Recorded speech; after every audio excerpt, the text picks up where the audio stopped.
Hello, this is Don White, the Superintendent of the Troy School District, and this is the Board Brief for March 19th, 2014. The Board Brief is meant to be just a general overview of the topics that will be discussed at the upcoming board meeting. It's not intended to be an in-depth analysis, and as you will notice, this is certainly not a polished audio or video recording. First up, the Committee of the Whole, the topics that we will be discussing. The Committee of the Whole begins at 5:30 p.m. in the conference room in the district office. We only have one item for the Committee of the Whole, and that happens to be Mr. John Munch, the principal of Troy Heritage Trail, will be joining the board just to give an update about the activities inside of Heritage Trail and to engage the board in a conversation with any questions they may have. After the Committee of the Whole, by the way, we will need a closed session during Committee of the Whole, and we hope to do that so that we don't have it during the regular meeting.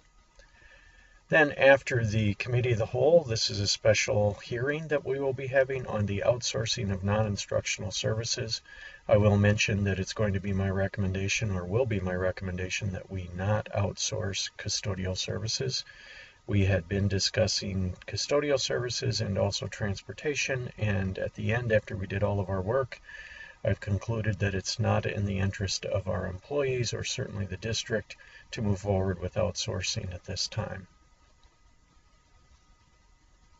Then after we have the hearing at 7 p.m., we will start the regular meeting. We have several guests in the forum that we will be recognizing.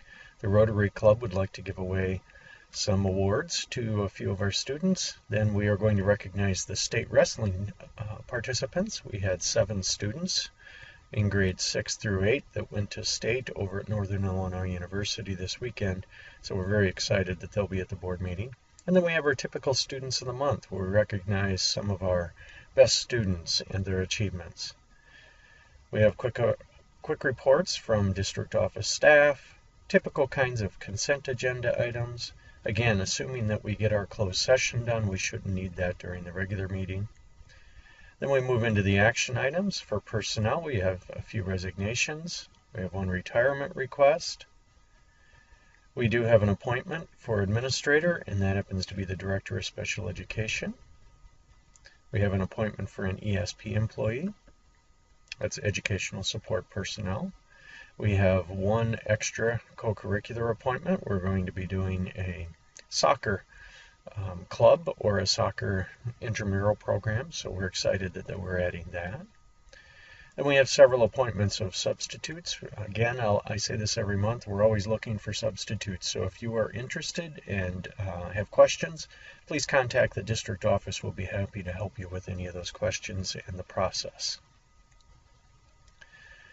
We have a recommendation for dismissal of an employee. We have actually 2 recommendations in that regard. Then we have a recommendation to outsource non-instructional services. As I said earlier, it's my recommendation that we not outsource transportation and that we not outsource custodial services. Then we're asking the board for approval of a 5-year taxable municipal rental agreement for school buses. We've determined that there is a way for us to rotate all of our buses, and we're excited about moving forward with that process. Our buses are aging quickly. In fact, we have some that were built in the early 1990s, so they have several miles and beyond repair, or at least we're spending a lot of money on repairs, and we'd like to reduce that. Then we have a resolution authorizing the sale or other disposition of personal property. That's property that the board will deem no longer in use for the school district. There's a specific process we need to go through. I have my proposed staffing plan for 14-15. The recommendation is that we have no increase at all for staffing for next year. We do have one, what I call monitor position, and that's a position that we're just not sure based on enrollment that we're going to need. So I keep it on my monitor list just in case we do need to add that at a later date. But at the end of the day, if we add that one, it will still not be an increase because we're decreasing by 1. And then that monitor position, we'll have to see what happens in the future. Then we're proposing the school fees for next year, the 14-15 school year. We're not proposing any changes in school fees, so those will stay the same. Then we have a resolution for approval of the auditing firm. We went out to bid on the auditing services and we'll be making a recommendation for that. The same with the landscaping bid. We went out to bids for those and we'll be making a recommendation. We have consideration of settlement and a resignation agreement. We've been working with an employee on that process, so hopefully the board can finish that. Resolution not to reemploy probationary teachers. Those are teachers that are on probation and will not be reemployed if we have any of those at the time of the meeting. And we have second reading of policy 120 and second reading of policies in section 8, which will conclude the comprehensive review of policies that we've been doing for several months. And then at the end of the meeting, my report, if any.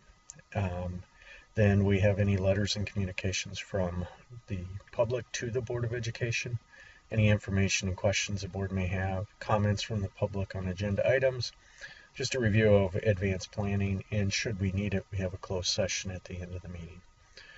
So hopefully this was helpful in giving you an overview. This has been the board brief for March 19th, 2014. Thank you.